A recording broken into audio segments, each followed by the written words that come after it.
Welcome back to Second Breakfast and our ongoing coverage of A Game of Thrones, bringing you the best thoughts, theories, and literary analysis this side of the Godswood. Oh, look at you. I love the way you're changing this up every week. It's very fun. It's a curveball. So Maggie's going to get into the recap for this chapter, which is Ned number 12, but I want to step on that. Oh. Because this chapter is, in a certain light, a very silly retelling of A Christmas Carol, where Ned Stark is visited by 3 ghosts. But you'll see it as she goes through the recap, but the observation I want to throw out while we're on top here is that instead of Tiny Tim, we get Fat Tom. That's very good. I like that. That really made me happy. That's pretty great. Do you think by the end, does Ned learn the true meaning of Christmas?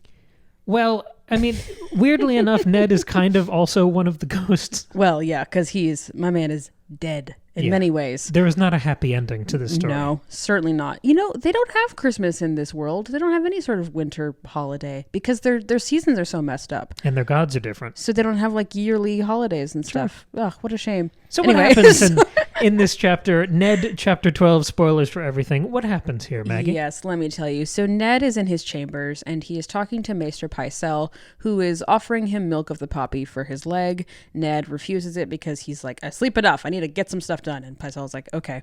And Pycelle tells Ned that Tywin sent a raven. I almost said sent an owl. I don't know what's going on in my brain. He sent a raven. And Tywin is very upset that Ned has sent men after the mountain, obviously.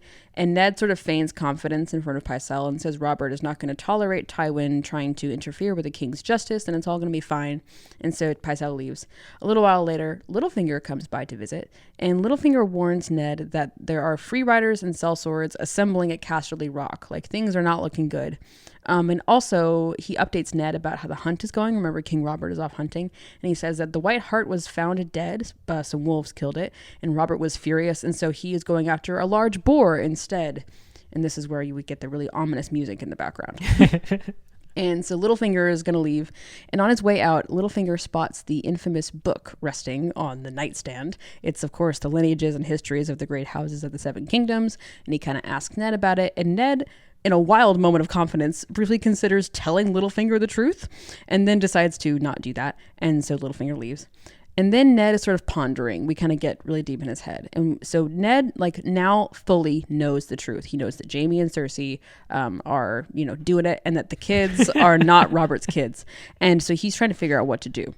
Ned is worried that if he tells Robert is going to want to kill Cersei's children, just as Tywin killed Rhaegar's children. He's like, well, we can't have that. That doesn't seem very cool or right.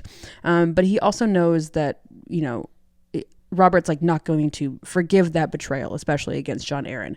But Ned also knows that he can't keep silent. So he's like, I've got to tell him. I got to figure out a plan. And so he goes down to the Godswood and he summons Queen Cersei.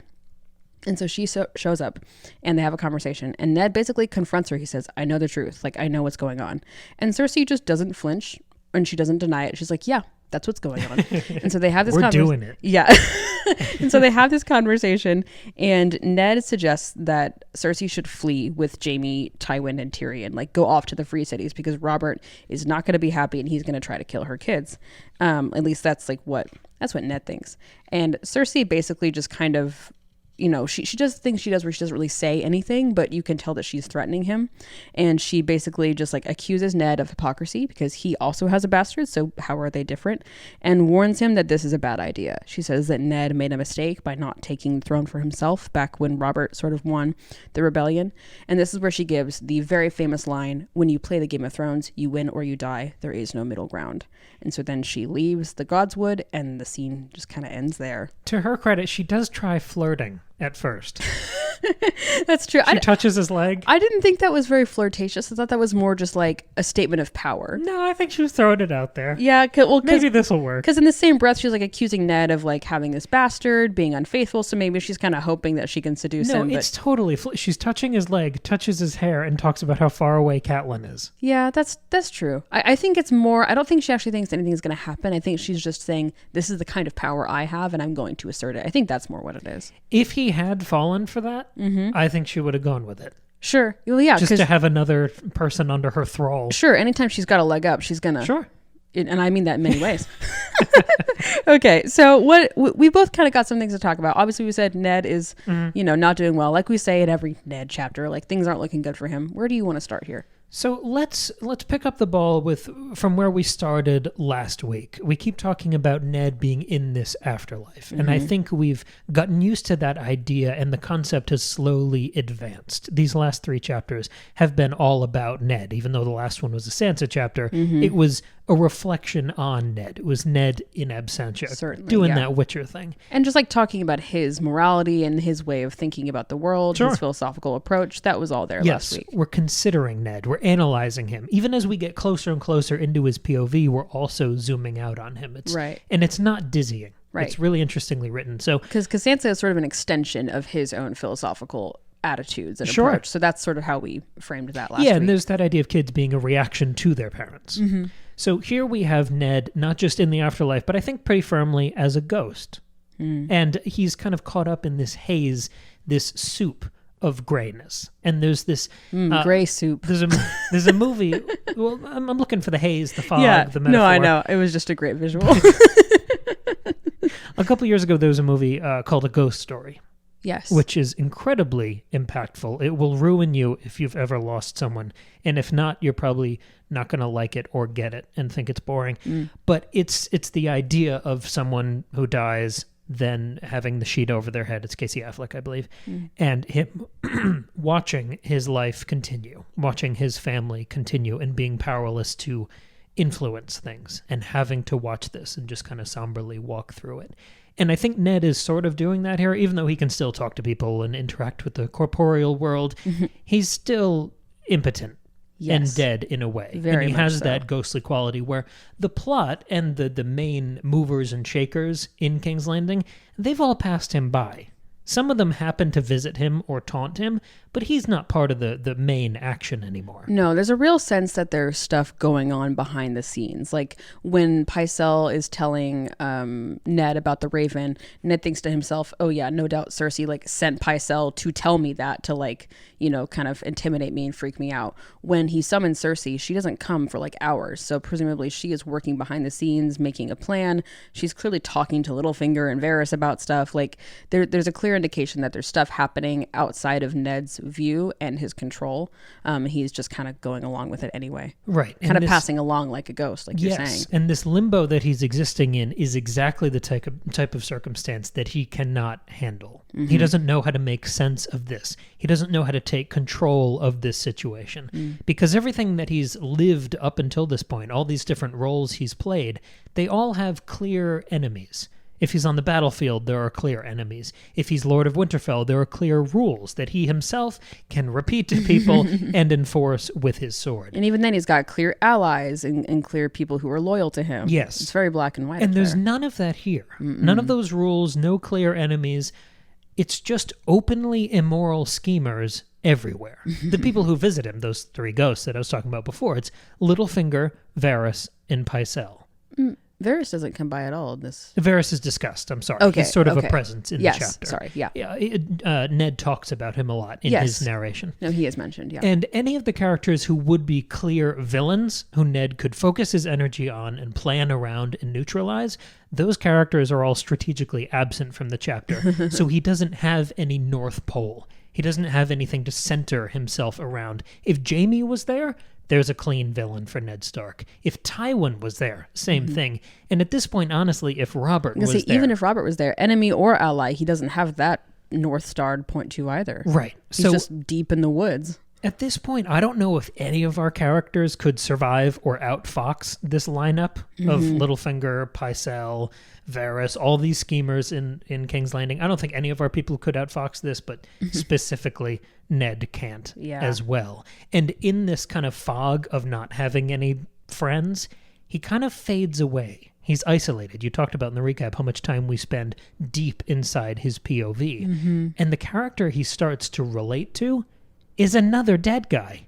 The way he talks about Jon Arryn in this chapter, and he refers to him as a shade. Yeah. And that's a word that I learned from Dante. Oh, it's a word used a lot in the Divine Comedy. I like that. I learned that from Pride and Prejudice. Sure. Talking about the shades of Pemberley. That's very funny, but though. the word is explored a lot. It's used a lot as a narrative device throughout the Divine Comedy. So I liked that, it being at least a nod to Dante when we're talking about Ned moving through these kind of realms of the afterlife. Yeah. And this is the question. I love the T-ball George R. R. Martin can set up in the background, because the question I start chewing on as we move through the gray soup is Ned has been our protagonist. We're 12 chapters deep with him. For contrast, the last chapter was chapter 3 of Sansa's storyline. Yes. So 12 is way more than anyone else. Even the closest part's probably Catelyn. Catelyn maybe has like 9, Yeah, maybe sure. 10, but I don't think many people have crossed 10. We also met Ned. We met him as the patriarch of the family, and then we slowly met the family, and then we've been kind of expanding the accordion out from there. He is our prime mover. He is our protagonist. Yeah. So that opens the question, as we've met more of this world and learned the sides and the shades of these alliances and rivalries, who is our antagonist? Because all of those clean villains, we just spent a couple chapters with Tyrion talking about what Tywin did with Tysha. He seems like the worst guy in the world, but Robert's the most consequential, uselessly bad guy in the world. Jaime fucked up Ned's leg, so he's a bad guy. Like, they're all candidates. Yes. For who's the big bad. If Ned is the protagonist, who is the antagonist? Sure. And I love that this chapter's 7 pages, but it is so beautifully calibrated and paced. I feel like that question hung in the air for 2 or 3 of these pages, which is a good chunk of the chapter. It's almost half the chapter. Yeah. And then we get this regal, slow, devastating, almost Shelob-like, ominous introduction of the person who I think is the real antagonist of the story. Cersei. And that's going to be Cersei. This is like we've seen her in other scenes and other chapters, but she's always been sort of, I don't know, ancillary and in the background. And this is, I think, the first time we get like a one-on-one conversation with her where she's really present. And it was really exciting to see, because Cersei is one of, many people's favorite characters.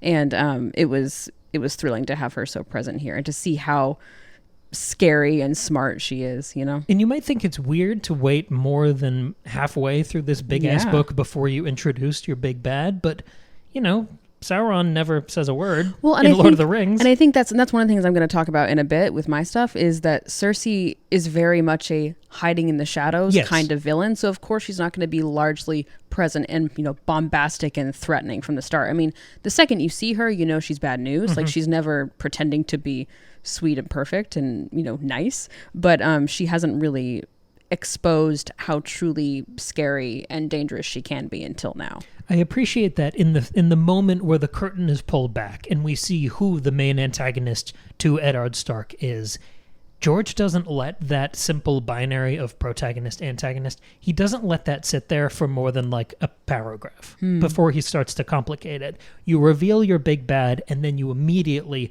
It's not a backpedal, but it is just adding nuance. It's pivoting around and seeing all these different angles of the character. I have 2 examples. I was gonna say, you're talking about like when she's talking about her relationship with Jaime?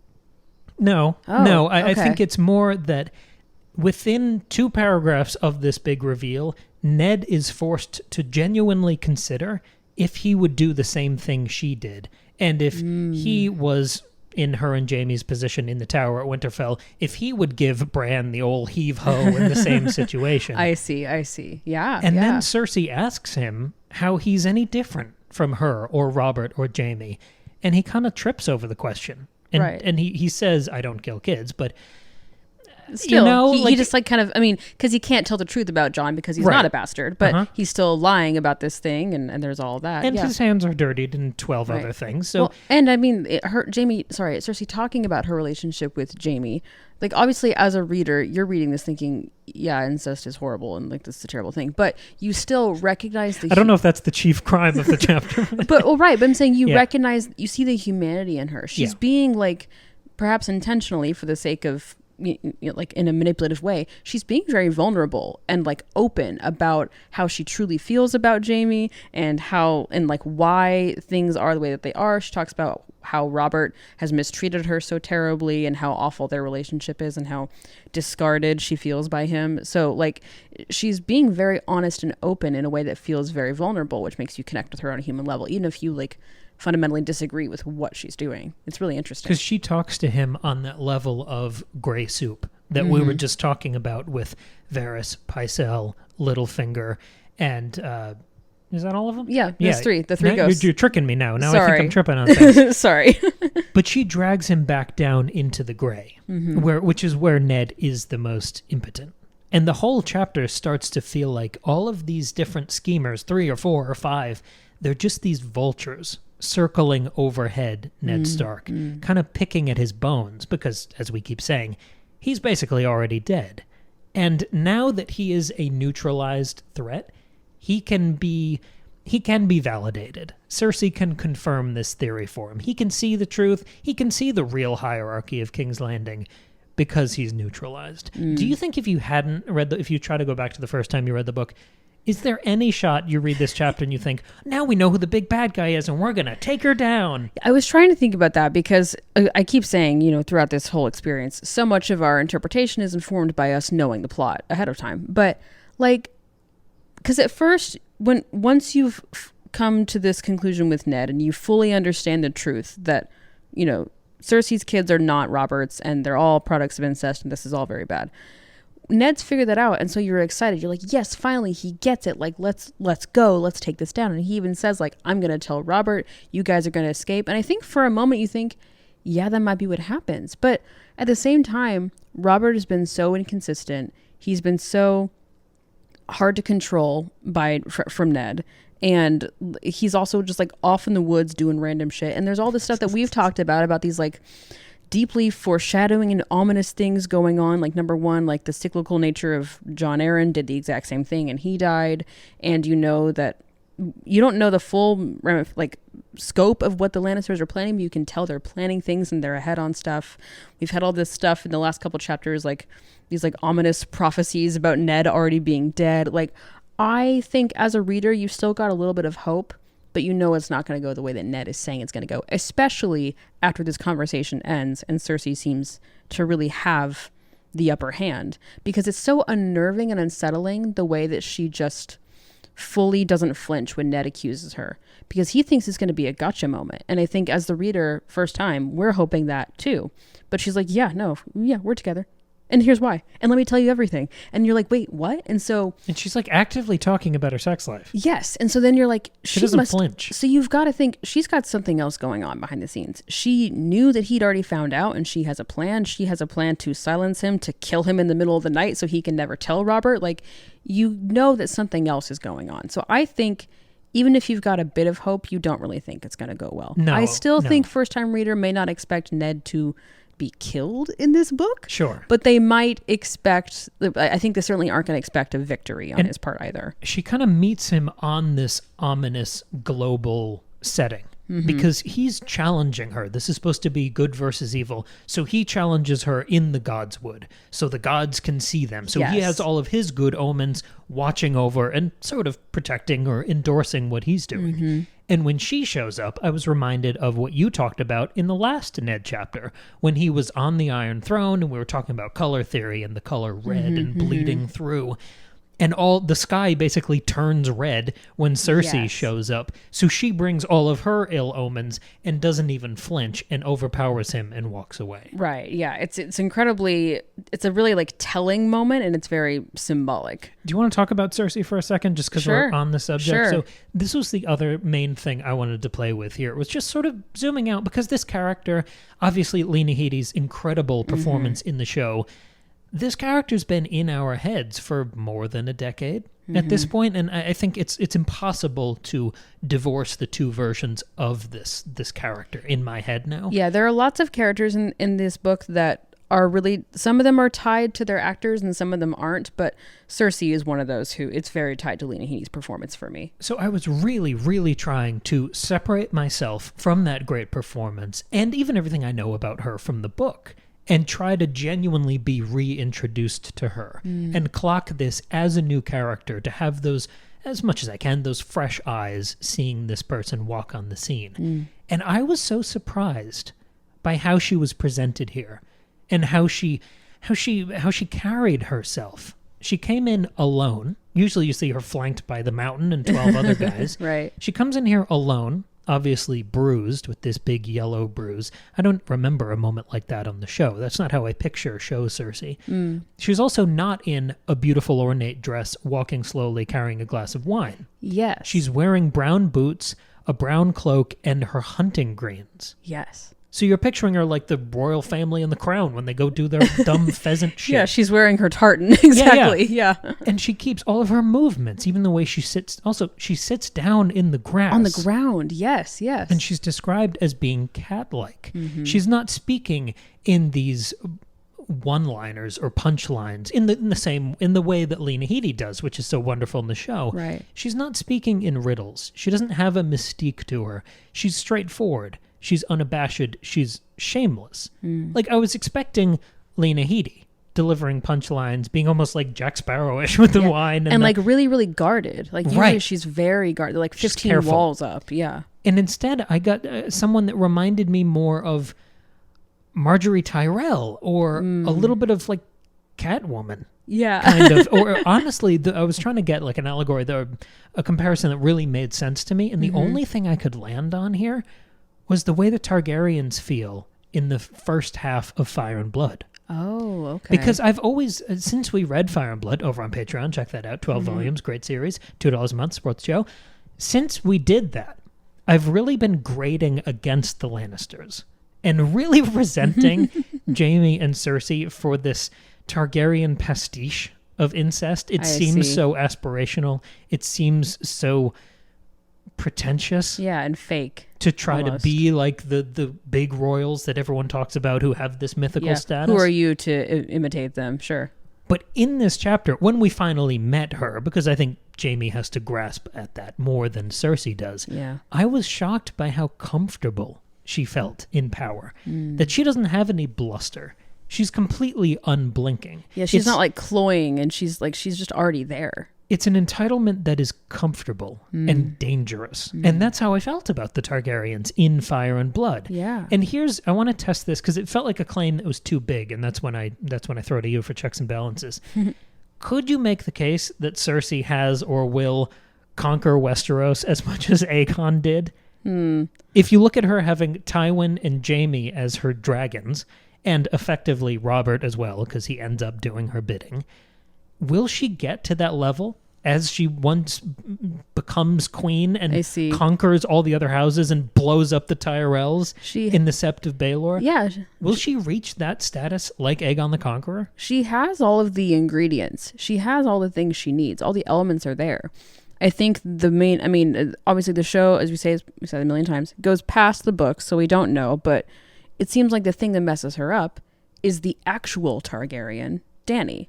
Like, that's what throws it for a loop. I mean, there are other things going on where she's kind of faltering and failing and flailing in different points, but in a classic Targaryen way, though. When we read Fire and Blood, how many of those kings got derailed by a radical religious uprising? Sure, and that's what happens with the High Sparrow, which is how she gets imprisoned. Right. No, that's true. Yeah. So I think apart from like the actual Targaryens, Dany and Jon, she's the most Targaryen-like of all of them, and she, I think, accomplishes more.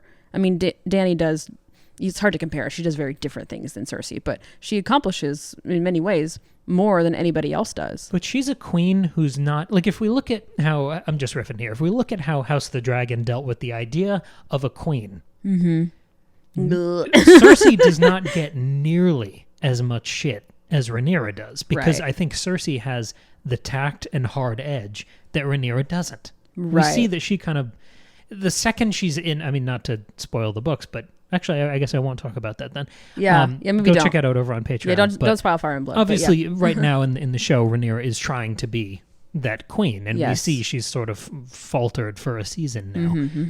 When Cersei is elevated to queen, there is no question of, oh, well, actually, she kind of has a brother, and maybe he'd be better. So yeah, I know. She leads with an iron fist until she falls apart. Well, and the realm, I think, is in a slightly different spot. Not that, like, it's more progressive now, but I think the idea of a woman on the throne is a little less like alarming than it is during Rhaenyra's time. I think you've got to consider that as well. Yeah, I'm just thinking of the way America waffles about having possibly a woman in charge of the country versus the way the UK with Margaret Thatcher. Sure, she just kind of stormed in. You know, it's a difference in posture. True. Especially because she was a conservative, so there's kind of that confusion there. That's sort of unexpected. Yes. Oh, you know, and Dany is this. I mean, Rhaenyra's a nepo baby, right? And Dany. Well, isn't every royal a nepo baby? Well, this is what I'm getting at. And Dany is kind of this exiled, old. You know, she's kind of a Targaryen, but the Targaryens aren't really a thing anymore. Yeah, no one really cares about the Targaryen. The Targaryens have been overthrown. Their power it's not the same as it was. Cersei is an old money, scary aristocrat on her own terms. Yes, she's also a nepo baby, I guess, with Tywin. Yeah. But she's scary in her own right. And has her own seat of power. She's not relying on royal blood for her claim. She's just taking it because she's powerful. Yeah. Versus Dany, who's like, well, my dad was king, so what do you want? Because even now, before she's queen without a king, she feels like she's at that level of the old Targaryens in a way no one else in the series really ever reaches. Sure, and even when, like later on, when Joffrey is on the throne and Cersei's queen regent, she's basically the queen, and like much in the same way that many of our regents during the reigns of the Targaryens were in charge as well. But she does more than, say, Alicent. Yeah. You know, like look, all of these, because it seems like a bold claim, but every comparison you make comes out in Cersei's favor. That's really interesting. And she's also just described as being very beautiful, much like the Targaryens are always described as being beautiful. And she's blonde. Yes, it's a different kind of blonde. Like the way this book describes these different blondes, it's like it's yellow and it's silver. Like those are two different types of blonde. And it seems like to them, those aren't in, they don't have the word blonde. They're not in the same category. So I think it's important to distinguish those because the book distinguishes them. I'm just saying. But otherwise, yeah, you're right. They're both nice is the point you're making. Yes, they both are very pretty. No, but that's a fun claim. I like it. And I think, and then once you add the wildfire element to it, like she's the most Targaryen like of anybody else. Were you surprised by the way Cersei was introduced? Did she remind you of anyone else? I mean, I didn't get any reminders of anybody, but her outfit and her sitting on the ground, which are like such simple things, but they tell you a lot. And then again, I had also sort of forgotten how open and honest she was about her and Jaime's relationship to Ned in this scene. Like I remembered her saying these things, but I think I thought she had said it to somebody else, like in a moment of not weakness, but just in a moment of vulnerability. I didn't remember her saying it to Ned. I was like, oh, she's just telling him everything. That's really interesting. So it was a really wonderful, not introduction, but just exposure to Cersei. I really enjoyed it. There's a moment I'm reminded of in The Ides of March, which is based on a play by Beau Willimon, the guy who started House of Cards, the American version, who then wrote on Andor. And the movie is about kind of the scheming and betrayals within a political campaign. And it has the best supporting cast of all time. It's incredible. And there's a line where Paul Giamatti is scolding someone for making a stupid political move, and there's the punchline. He's got that great. I won't even do the voice, but he talks about getting down in the mud with the fucking elephants. Oh, okay. And cool. The second Cersei sat down on the grass, I was reminded of that and terrified. That's great. I love that. That's a very fun comparison. No, she's so cool. I mean, what I was really focusing on here was using a tool, a motif that's come up many times throughout this book as a way to really understand the core differences between Cersei and Ned and why Cersei wins here and Ned does not. So, I mean, I've talked about this a lot, especially in like the first third of the book. I talked a lot about this idea of seen and unseen and blindness and things being brought to light. But I think it's like come to its full conclusion here. Like this is sort of like its culminating moment. So I kind of want to break that down. The idea of things being seen and unseen and people being blind to things and eyes being open to things is present throughout the book. I mean, and it's also just, it's not an idea George invented. The idea of having knowledge means power. Like that's a common thing that people use. But it is Bran's entire plot line. Right. Yes, exactly. The third eye. And I remember when, I forget which exact chapter it was, but earlier in the book, when we get the situation after Micah, and when when they decide to kill Lady and all of that, which we've just been reminded about, by the way, in the last chapter when Sansa's remembering Lady's death. At that point, that's when I sort of came to realize it's not that Ned is blind to things. It's actually that the Lannisters are playing a different game. And the way the Lannisters win is not by, necessarily like being seen and bringing things to light. It's they hide in the shadows. That's how the Lannisters win. And Ned doesn't realize that, and they're playing a different game, and that's why Ned loses. And I think that is confirmed and extended here.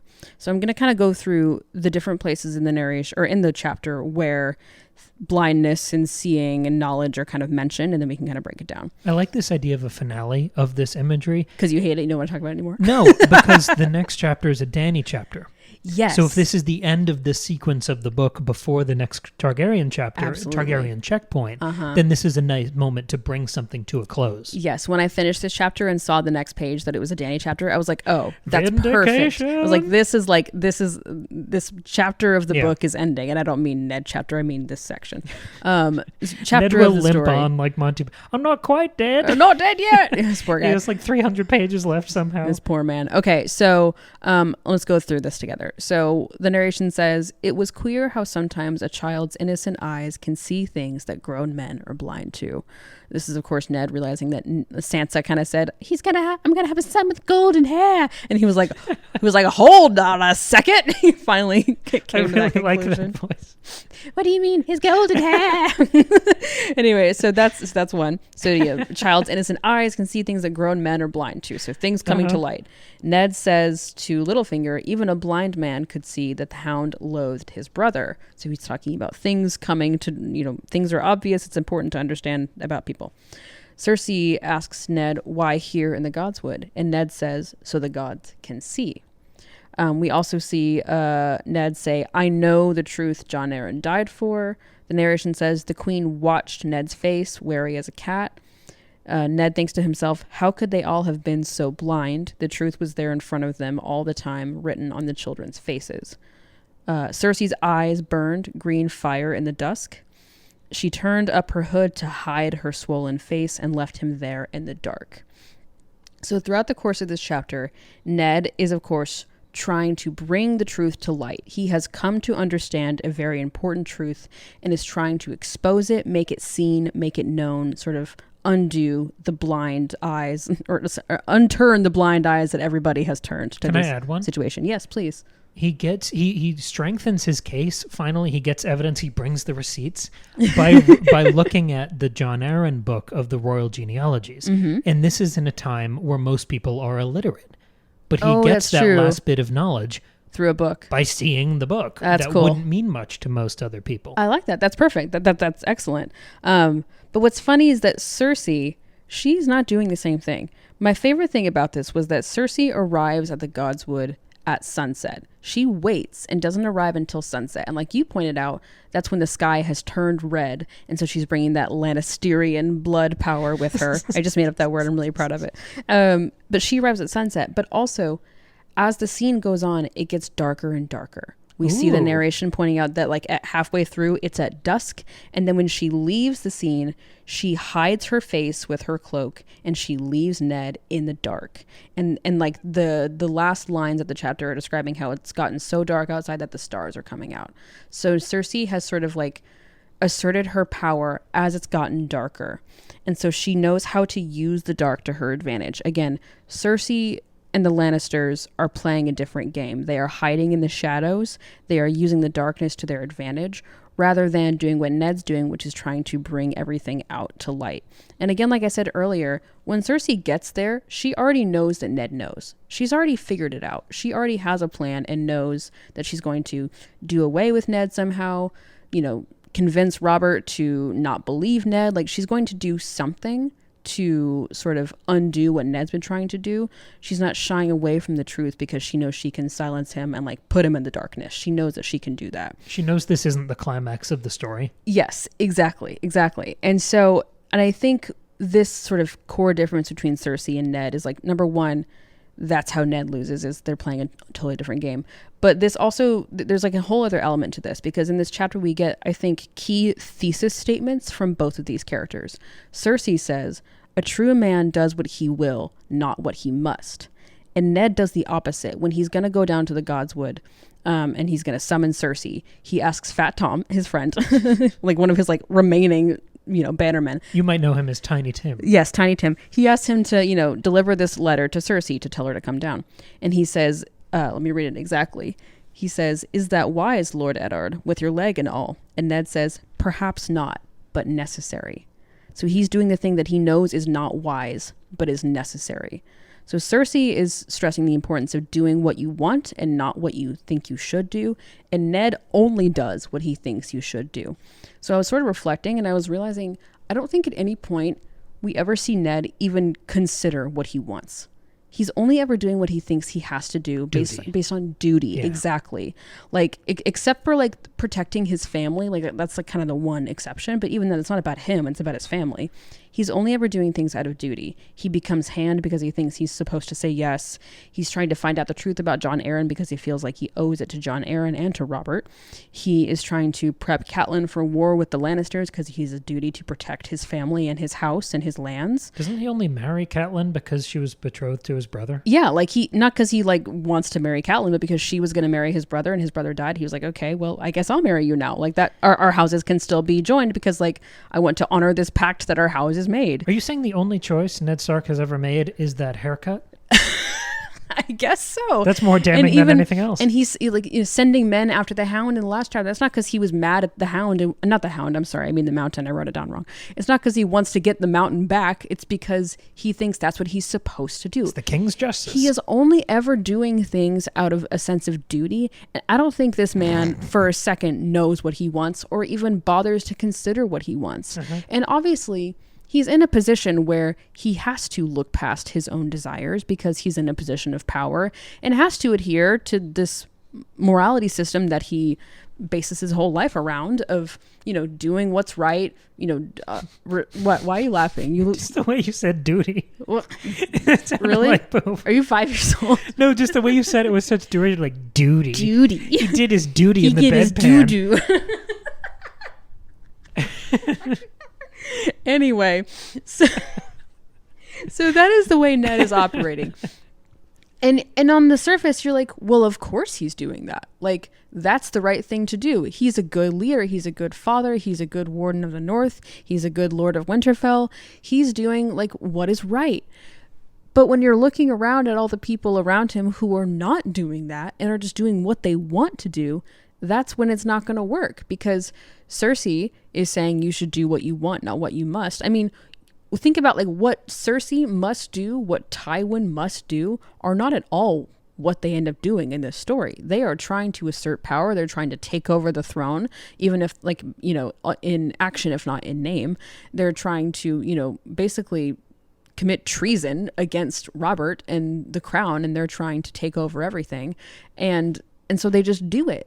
And even though Ned is trying to like assert his own morality system of like do what's right, it's not going to work when nobody else is playing along.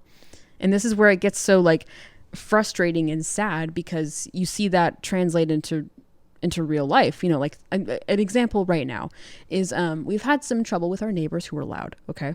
And Cam and I have talked about like how important it is to continue to continue to stick by the unspoken societal rules of being quiet when you have neighbors because respect. Right. Because the second somebody says, well, my neighbors aren't being quiet, so why should I? Then it all falls apart. And then you get into this like, what is it? Hobbes? It's like Hobbesian state of nature situation. And so Ned is trying to avoid that, but it doesn't mean he wins though. So he still loses. And that's what's so like devastating. I'm reminded of that exchange between Littlefinger and Cersei where Littlefinger says knowledge is power and Cersei says power is power because Ned does think this is the climax of the story. Yes. And he thinks gathering and confirming this knowledge or wisdom is the end of the story. And Cersei knows that it's what you do with that. It's what you do after that. So to go back to the seen and unseen, Ned finally reaches his enlightenment in the moment where Cersei turns off the lights. Right. And it's he far realizes too late. He hasn't even begun playing the game that she's winning. Yes. And I think this whole thing is sort of like wrapped up and tied together so beautifully if we go back to the White Hart. The last couple chapters I talked about this sort of like the idea of Robert is in the woods chasing the White Hart. They're trying to hunt this White Hart down. We talked about Ned as the White Hart symbolically. And like, not only is Robert trying to take him down, but so are the Lannisters. Sansa prophetically says Joffrey will be the one to take the White Hart. Joffrey, of course, ends up ordering Ned's death. And so we talked about that. And we get an update on the hunt here. We learn that they have found the White Hart, or what remained of it. Some wolves found it first. So the White Hart is already gone. Ned is already dead. And the best part of that to me is that it says like the wolves got to it first. I think Ned might be subconsciously misinterpreting that as the wolves being the Starks, and that the Starks have won. They got to the truth first. Like the White Hart maybe to him is the truth, like what's right, especially because the White Hart represents like purity, you know. But he's totally misguided. That's not what's happened. It's, you know, lions pretending to be wolves, and they've already taken Ned down and he doesn't even know it. Right. And that's what's so devastating. Again, they're playing a different game that he didn't even know was happening. And Robert moving on from hunting the White Hart to hunting the boar is another tie back to that idea that the plot has moved past Ned, that the story has already outpaced him. Yes, exactly. And he doesn't even realize it. And that's kind of my very cool. That's my final question here is, does Ned, by the end of this chapter, does he know that he's screwed? Because we've kind of played with that back and forth of, yeah, he knows he probably can't get past this thing. He knows that he's risking a lot by exposing the truth. How do you think he is feeling now? Does he know that it's over for him, or does he have any hope about trying to, like, I think at this point, I know that he's still going to try to get the truth across. He's going to still try to tell Robert. He's going to try to do the quote, the right thing. But I don't know if he thinks he can survive it. The fact that he's already made his arrangements for his daughters to go back home. Yeah. I think he's getting his ducks in a row. I think he knows it's a losing battle. Even though he will die trying to do the virtuous thing and pull Robert towards his better angels. I don't think he's hopeful anymore, because the moment that balloon started to deflate for me was after Pycelle's the first guy who visits him. Yeah. When he's telling Pycelle, well, I hope Tywin calls up an army, because Robert would love nothing more than to crush a rebellious lord. And then Pycelle leaves and we jump into Ned's brain and he's saying, yeah, I don't believe any of that. I have no faith in Robert anymore. Yeah. If you take that with the end of the chapter after Cersei leaves, where the only course of action for Ned now is to rely on Robert's better angels. I love that door is closed at the beginning of the chapter, and then he's just tugging on the door handle at the end. Right. And if anything, like Ned's only hope, even before the conversation with Cersei ends, is that Robert is going to believe Ned and then want to kill Cersei's children. Like, he already isn't believing the best of Robert. He knows that Robert, like, he hopes that at the very least Robert believes him and then wants to kill these kids. You know what I'm saying? Yeah, like, and Cersei walks in with the bruise of domestic violence. I feel like in that situation, Robert would kill Cersei before he killed the kids. Sure. Because that would be publicly admitting all these things. Right, and I think Ned wasn't really bothered by the idea of Cersei dying, but he knows that it's not the kids' fault and he doesn't want the kids to die. Yeah, I don't even think Robert would have the type of reaction that Ned is not even hoping for, but just sort of expecting. Right, but even that expectation is not favorable for Robert. So his optimism, his level of hope in like things going the right way because of, right and wrong is pretty low to begin with. So I think he does know he's screwed. I mean, the way he is trying, he's not moving the goalposts. He's kind of making himself comfortable here. At the beginning where he tries to refuse the milk of the poppy and instead takes the honeyed wine, where he knows that's going to dull his brain, but he still needs to think somewhat. Yeah, he'll be awake. Yeah, right. He's not himself. No. He's not at his... I don't think he ever expects to be at the height of his powers or faculties anymore. Right. I think he knows that the last moment of power he had was the last Ned chapter when he was on the Iron Throne. I think you're right. And even when he gets to the Godswood, there's this great paragraph that... To me, it sounds like when you know your dog is going to die and you like take it for one last good day. Let me read you this paragraph. How long he waited in the quiet of the Godswood he could not say. It was peaceful here. The thick walls shut out the clamor of the castle, and he could hear birds singing, the murmur of crickets, leaves rustling in a gentle wind. The heart tree was an oak, brown and faceless, yet Ned Stark still felt the presence of his gods. His leg did not seem to hurt so much. I mean, that's like a person fading away and dying and like having a last moment of peace before it all ends. And it closes the couplet from the moment where I felt like we really got to know Ned, which was when Catelyn visits him in the Godswood at Winterfell. Yes, So this is another closed circle at the end of the sequence before the Targaryen checkpoint. Yes, I think this is kind of lights out for Ned. Yeah, how sad. And it's so painful because we know that Ned doesn't die the next chapter. He's got to fucking suffer quite a lot and more. be imprisoned in darkness. Yes, so, with his I terrible think injury. Yeah. Seen and Unseen does seem resolved in this chapter, but I like that it will sort of continue in these little tendrils and echoes going forward. I'm also just pleased because I feel like my sort of ideas and theory back in that, lady chapter have sort of come true here. It was very exciting to see. And just, I liked getting those two thesis statements of a true man does what he will, not what he must, versus it's not the wise thing, but it's what I must do. Like, I just thought that was a wonderful way to sort of put it all together and understand these two sides of humanity. Sure. And next week we get another Targaryen checkpoint. I'm excited about that. Start over. Yeah, I'm excited for that. This has been an interesting section of the book between the last Dany chapter and this one. So the book really got going. It really did. I feel like I'm deep in the series, not reading the first book now. Yes, absolutely, for sure. Excellent. So we'll be back next Friday with that next Daenerys chapter, that Targaryen checkpoint. In the meantime, of course, we'll have our Tuesday episodes. We've got fun things planned for that. I believe it's another horror movie. We've been doing some great horror movies lately. 2 French movies in a row. We talked about The Substance, which is fantastic. Oh, yeah. And then we talked about an indie French horror movie with a vampire puppet called The Vordelok. We did that last week. Yeah. No, this past Tuesday. You got it. We record things ahead of time, so we have to say the right timeline. Those are both fun. And if you want even more from us, we just dropped another bonus episode over on Patreon. In addition to the Fire and Blood series that I mentioned earlier, there is our long-running Breakfast Buffet series. This is volume 12 of that. We've covered dozens of works of art. It's a roundup series. And this one we're talking about 3 movies that we disagree on or didn't like. And we talk about things we don't like on the Patreon because we can talk about it. We can find out why we didn't like it. We can discuss it. We can wrestle disagree. with it. We can grapple with works of art. It's not a roast. We don't do that shit. No, that's not helpful. Yeah. Examining a work of art. But we I don't know, it feels more comfortable doing that over on Patreon. So we're talking about Alien Covenant on a rewatch. Alien Romulus. Sorry, Covenant was the last that's one. one we did like. Yeah. And Trap, the M. Night Shyamalan film. And Maggie did not like that one, and I really did. That's so a fun discussion. That's a fun. I really like when we diverge that strongly in a work of art. And then we talk about It Ends With Us. And that's a whole other kettle It really of fish. did end with us talking about that movie. I'm sorry. So, Let us know what you thought of this chapter if you're on YouTube in the comments down below, or you can send us an email, secondbreakfastpod@gmail.com, and we'll see you guys next week with our new episodes. And of course, as a reminder, we have a special announcement coming up very soon.